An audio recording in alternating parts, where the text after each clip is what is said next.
The other day, I asked a Muslim therapist for some free advice on how not to go crazy with grief when looking at the scenes of war crimes against the people of Gaza and the unbelievable defense of a small but loud group supporting the racist ideology of Zionism. He said, emotions are actually good. They're supposed to spur us on towards action. He said clinical depression is actually when there's no more emotions left, just numbness. The good news is there's a feedback loop between our actions and our emotions. That means one way we can avoid getting depressed is action. Of course, this is a central principle of our deen and reason why we're on earth. We weren't put here for merely existing or philosophizing about things. We were put here for action. Allah subhanahu wa ta'ala said, وَمَا خَلَقْتُ الْجِنَّ وَالْإِنسَ إِلَّا لِيَعْبُدُونَ. I did not create jinn and mankind except to worship me. The Prophet sallallahu alaihi wasallam said, من رأى منكم منكرا فليغير بيده فإن لم يستطع فبلسانه فإن لم يستطع فبقلبه وذلك أضعف الإيمان. Whoever among you sees an evil, he must change it with his hand. If he is unable, then he must change it with his tongue. And if he is unable, the least he can do is change it with his heart. No Muslim has the luxury of being a bystander. The key is here, as the brother said, be in your sphere of influence more than you are in your sphere of concern. So here are 10 things you can do right now for our brothers and sisters in Gaza. Don't let these images or news bulletins or defenders and enablers of war crimes get you down. Stay tuned, because at the end I'm going to mention the key mindset to have during all of these actions to make your intention truly pleasing to Allah subhanahu wa ta'ala, inshallah. Number 1, dua.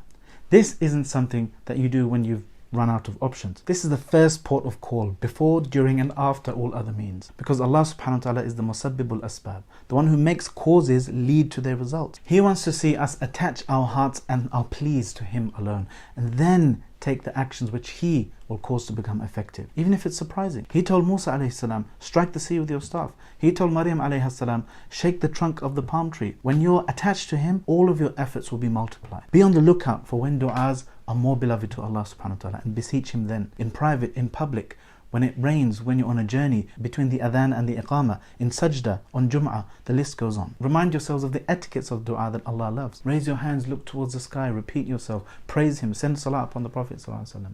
Mention Allah's names and attributes that are relevant to the plea. Check this out to learn more about Qunutul Nazila and get your local imams to perform this too. Number 2, lobby your local politicians and government departments. Outside of election season is where the real relationship building happens with your elected representatives. If you're in the UK, check out their work for you. Put your postcode in the box and get an easy way to send messages to your local politicians. Let them know how you feel and what you expect them to do and say. Anyone who works for an MP will tell you that they are very simple creatures. Generally, MPs are clueless about things outside of their expertise or talking points given to them, and they will be impacted consciously or unconsciously by receiving hundreds of letters and messages. We have the numbers on our side. You're not a minority if you're standing with the Palestinians and condemn the illegal occupiers. We can also send messages to ministers and the Foreign Office, which, although is going to be much harder to influence, is still something we can do from the perspective of talking truth to power and signaling to them directly the changing tides of public opinion as more and more information is becoming available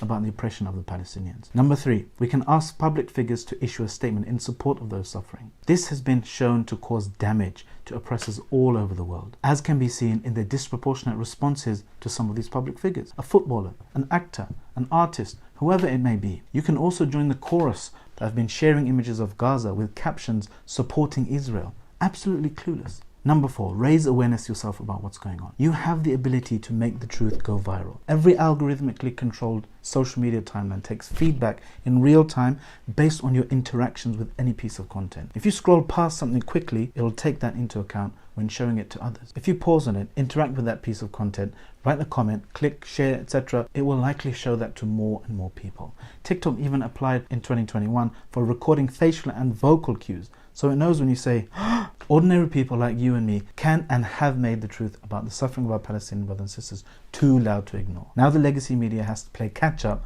which is why authoritarian governments all over the world are falling over themselves trying to regulate social media. So when you come across an important piece of information, chances are those algorithms are testing its engagement potential to see if it should show it to more and more people. So pause on it, engage with the post, comment, share, and so on. When you come across atrocity propaganda used to dehumanize Palestinians, I used to say ignore it and scroll past. But now, alhamdulillah, there are so many people under each piece of fake news diligently setting the record straight and providing sources that refute all of their nonsense that you can join in and interact with those posts too. We all know 99% of social media is nonsense or jokes, but when there is an atrocity going on, that 1% comes into swing, and we can literally help save lives by refuting dehumanizing propaganda. And don't think of it as being negative. Think of it as being engaged in an act of worship, making inkar of a munkar, forbidding or condemning an evil. This also includes following and signal boosting key activists, advocacy groups, honest journalists, academics, NGOs on the ground that are doing the hard work of reporting what is happening, sometimes at risk to their own lives. Number 5, send messages of support to our oppressed brothers and sisters. Never underestimate the power of moral support. Even Allah subhanahu wa ta'ala gave moral support to the Prophet sallallahu alaihi wasallam in the Qur'an when he was being attacked. Noon, wal qalami wa ma yasturun, ma anta bi ni'mati rabbika bimajnun, wa inna laka la ajran ghayra mamnun, wa innaka la ala khuluqin azim. Noon, by the pen and what they inscribe, you are not, O Muhammad sallallahu alaihi wasallam, by the favor of your Lord, a madman. And indeed, for you is a reward uninterrupted, and indeed you are of a great moral character. Send messages of support and solidarity online. Get your kids to make messages for the children of Gaza. Come out in these displays of solidarity. They don't have to be gigantic like those in London, 150 to 200,000 people, mashallah. It could be in your local area. One of the most poisonous traps of shaitan is when he tricks the oppressed into thinking their brothers and sisters have forsaken them. Fahad Ansari, the activist lawyer, once said that he grew disenchanted by protests when he was younger. What's the point of going out and waving a fist and the oppressor still continues his slow extermination of the Palestinians? But when he visited the Palestinians, they said that they were proud to see their brothers and sisters all over the world standing with them, and threw that in the faces of the illegal occupation forces. If your intention for showing up and being just one body in a mass of bodies, no personal fame, no material gain, is just to bring some moral support to your brothers and sisters, then that is good enough an intention for showing up. Let them know the Ummah hasn't forsaken them. Number 6, you can give charity easily. I've confirmed with 2 different charities that there are still stockpiles of aid and supplies in warehouses across Gaza, and that we can use registered charities to help send money to help them purchase things from their own localities and support their economies and local businesses. There are trucks of humanitarian aid waiting at the border with Egypt as well. So we must keep rebuilding and rebuilding, even if the Zionists keep demolishing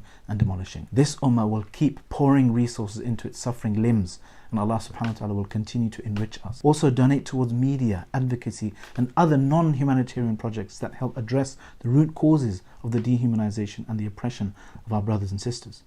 Number 7, find out about and organize BDS action, boycott, divestment, sanction. People used to say, what's the point? But now no one can say that, because the Zionists have fought tooth and nail to try to ban BDS all over the world because it's becoming so difficult for them. The other apartheid state fell partly due to it becoming a pariah on the international stage, with ordinary people boycotting their businesses, severing ties with their universities, and so on. And the same goes for this one, the last remaining apartheid state and European colony in the Middle East. It used to be so complicated with those long lists of companies having to do some calculus at the supermarket. But Friends of Al-Aqsa have made it very simple and easy, and focused down on 3 companies that are reportedly some of the worst offenders: Coca-Cola, Puma and Hewlett-Packard. Number 8. This is an important one. Write to media companies and journalists. The other day I was speaking to a Muslim journalist who works for one of the mainstream media outlets, and she had tears in her eyes. Just how hard she had to push day in, day out to resist the dehumanizing narrative. That is exhausting, but it's paying off. Proper and real diversity is good. Not the outward tokens, but actual diversity of thought and opinion. There are more and more journalists now in newsrooms having those battles, trying to stick their necks out to support the Palestinians. They need our support. We need to get into the habit of sending not just complaints when we see bad things, but also commendation when we see good things. When you see some good coverage, send positive comments and messages to reporters, journalists and editors of news publications.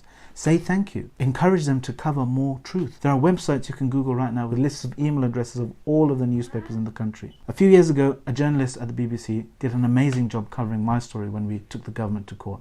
She said they received loads of complaints from some people whenever they portray Muslims in a positive light. But where are the messages from the Muslims? Let's do our bit. Number 9, create the next generation of major change tomorrow, today. In one of the previous atrocities against the Palestinian people, one of my friends, a khatib, he asked Sheikh Dr. Uthman Latif, whose PhD was in the history of the Crusades, for a brief summary of the historical run-up to Salahuddin's liberation of Al-Quds, Jerusalem. He sent a 27-minute voice note, and at the end of it he said, sorry for the rushed summary. Salahuddin didn't come out of a vacuum. He was a product of decades, if not a century, of preparing the Muslim Ummah to liberate Palestine from the Crusaders, for the benefit and access of all people. as will happen again inshallah. So don't sit around and wait for Salahuddin to come along. If it wasn't him, it would have been someone else, because the conditions were there for the ummah. Public readings of Fada'il al-Quds were carried out in public squares, re-educating the ummah about the virtues and centrality of this land to the identity, for example. Warring dynasties and states and factions were painstakingly brought together and unified. That 27-minute voice note showed a history very similar to our current present. When I was a child, we just knew about the Kaaba and maybe the iconic green dome of the Masjid al-Nabawi. That was on our books, our prayer mats, our pictures on our walls. My children, however, know about the third masjid, Masjid al-Aqsa, much more intimately than I did, alhamdulillah. We need to continue this revival in preparing the future generations to do things that we cannot. This is the nature of Muslims. We are a people who build people and civilizations for future generations to enjoy when we're gone. We're not the people who revel in flattening cities, destroying history, and mowing the lawn. And finally, number 10, be creative. There are things that I haven't mentioned because they haven't even been invented yet. Utilize creativity, innovation, and novel technologies to think up ways to resist and help our brothers and sisters in Palestine and anywhere else in the world for that matter. You, some person listening to this video thousands of miles away from me, could think of an idea so out there and radical that's never been considered before, and it could have a huge impact by the permission of Allah. Gene Sharp, an expert on non-violent action, created a list of ways to get rid of a dictator, for example. Do you know how many they came up with?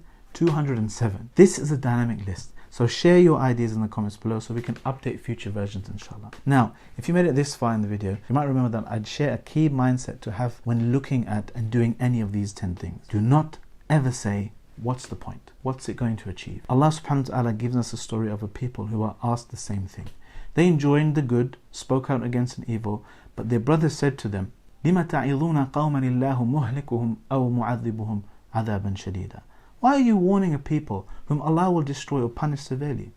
Their reply should be inscribed upon our hearts. It was so beloved to Allah subhanahu wa ta'ala that He immortalized it for us to read and frame our activism today. قَالُوا مَعْذِرَةً إِلَىٰ رَبِّكُمْ. They said, why are we doing this? So that we have an excuse before your Lord. وَلَعَلَّهُمْ يَتَّقُونَ. And maybe they'll listen. Maybe they'll be conscious of Allah. Yes, we want the desired outcome and we plan and strategize for that. But our primary concern is our standing before Allah subhanahu wa ta'ala. The hugely empowering and depression busting fact is that Allah subhanahu wa ta'ala will not ask you and me, why didn't you liberate Palestine? Because that wasn't in our power to do. لَا يُكَلِّفُ اللَّهُ نَفْسًا إِلَّا وُسْعَهَا. Allah does not burden a soul more than it can bear. What He may ask us though is, I gave you this, this and this ability.